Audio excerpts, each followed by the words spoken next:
Branch and O'Keefe cylinder heads. We're in the city of Signal Hill, California.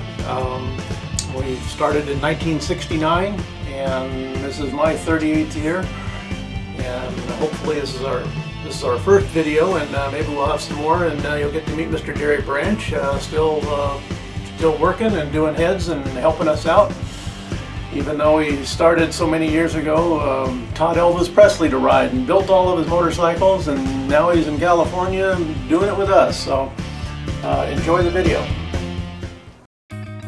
Those who have not taken motors apart before and stuff, this Evolution motor, this section up here is the cylinder head. Here's the cylinders. This is the rocker boxes, carburetor. So when you look at the head off of the motorcycle, it basically is what you're looking at is that right there. So the carburetor attaches to it, and exhaust pipe attaches to it, spark plug coming up here. So this is the part of the head that makes that all happen. And this is what we do, and this is all that we do. At Branch and O'Keefe, that's all we do is cylinder heads. What we're doing in here is changing the shapes that the air passes through the intake and the exhaust ports. And basically we have to fill up this cylinder with as much air and gas as possible in a very short amount of time. And that is one way that you'll see in a lot of the automotive industry, where we're having smaller engines act like big V8s from the 60s. We're doing that by efficiency of airflow and combustion chamber shapes. We're trying to burn a higher percentage of the fuel that gets put into the engine, so we don't have to put as much in and get more power out. So in the Evolution motor, we have changed the complete shape of the combustion chamber and the size of the valves, and changed the compression ratios. So this kind of is a mock-up that shows what we've done inside the port. We've reshaped it and let the air flow through the head in a much easier passageway.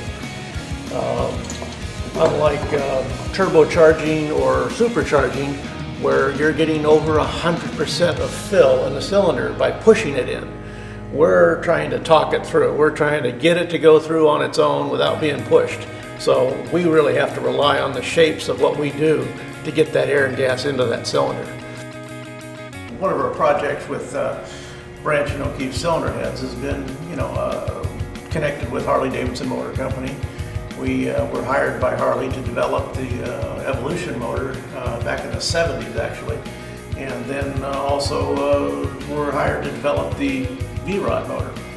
And we did a lot of drawing, a lot of flow testing, and we were also involved in racing with the race division for Harley Davidson for the flat track and XR projects for the 1000 street bike and the 750 race bike. We've worked with Bennett's Performance for the past 7-8 years now.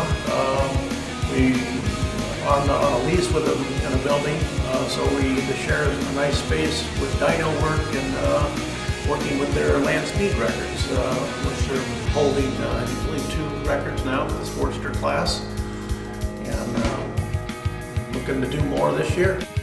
This is one of the processes that we go through with the cylinder heads in reshaping the combustion chamber. We weld it all up. We pull out the valve seats first. Once the seat's removed, we go ahead and we weld up the combustion chamber. And after we get to this point, we can machine off this weld so we can put our new shape that we're going to make and get a better combustion. So we force all the air and the gas to the middle of the chamber for better burning, better combustion. Yeah, one of the things that we've done in our shop is set up each machine as a proprietary operation. That's why we have so many machines in our shop. After I weld this, we're able to just rough machine off my weld. From here we can go ahead and cut for the new valve seats because they're going to be larger in diameter to accept larger valves. And let's just go right to it. Yeah, one of the interesting things about this is there's 22 steps to doing this whole process. So it's very involved. It's not something that you decide to do at home where you go, you know what, I know how to turn wrenches, I can take this, I can do this.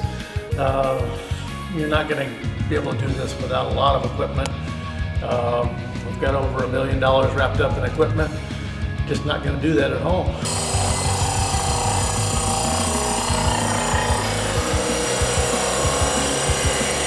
All right, just to show you what the port room is all about, we do several different versions of cylinder heads.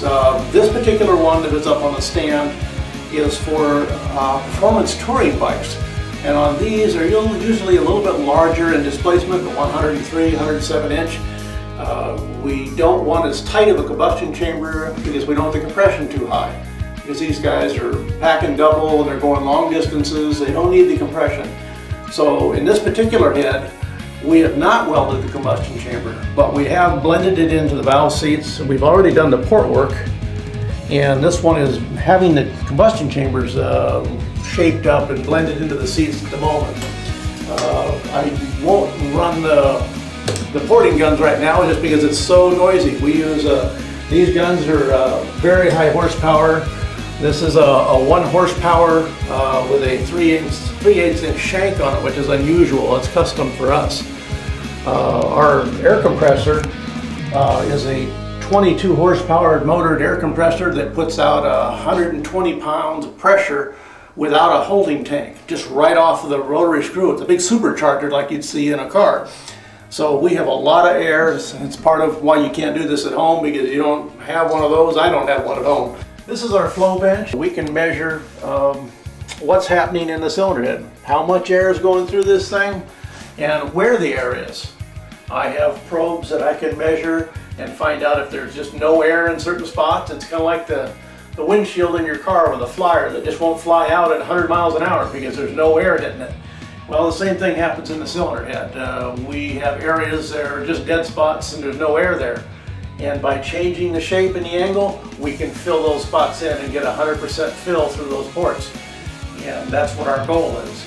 So this room is what tells us what to do outside out there. This flow bench is a little bit unusual in the fact that we have so much horsepower in the flow bench that we can pull as many inches of water as we want. We prefer to pull at 12 inches of water. We feel like it's atmospheric pressure. It represents the V-twin very well. You'll see a lot of statistics in magazines at 10 inches, and I personally believe it's because a lot of the flow benches that you could buy didn't have very big motors on them. They won't flow more than 10 inches. Right. This head is cylinder head is a twin cam Harley Davidson head that we have also done our treatment to. We have changed the shape of the combustion chamber. We've replaced the valve seats, the valve guides, and it will be assembled with high quality valves and valve seals.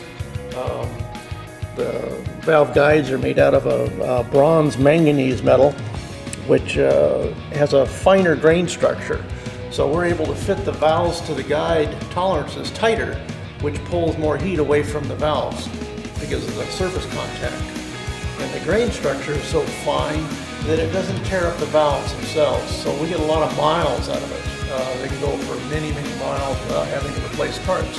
We have purchased over 100 pairs of heads. So we could do this changeover, which is an extensive amount of work, ahead of time so people don't have the downtime of taking the heads off, sending them in, and waiting for us to go through this horrendous process to do all this quality work. So with the proper head and combination with camshaft and exhaust system for like an Evolution, we found that stock horsepower was about 54 horsepower right off the showroom. With a good head, exhaust pipe, and carburation, 80 horsepower is not a stretch. That's a good bolt-on. That's a good thing to ride in and ride out with, I'll tell you. Twin cams, stock is about 65, 67 horse. Modified cylinder heads, and again, good intake system, fuel management and exhaust. You're looking at an easy 100 horsepower, 100 foot-pounds of torque. That makes it a very safe bike to ride, because on a motorcycle, as all you guys know, we don't have a lot of things in our favor for replacing an airbag and a side door and a bumper. One of the best tools that we have is horsepower to put us where we need to be so we don't get freaking run over.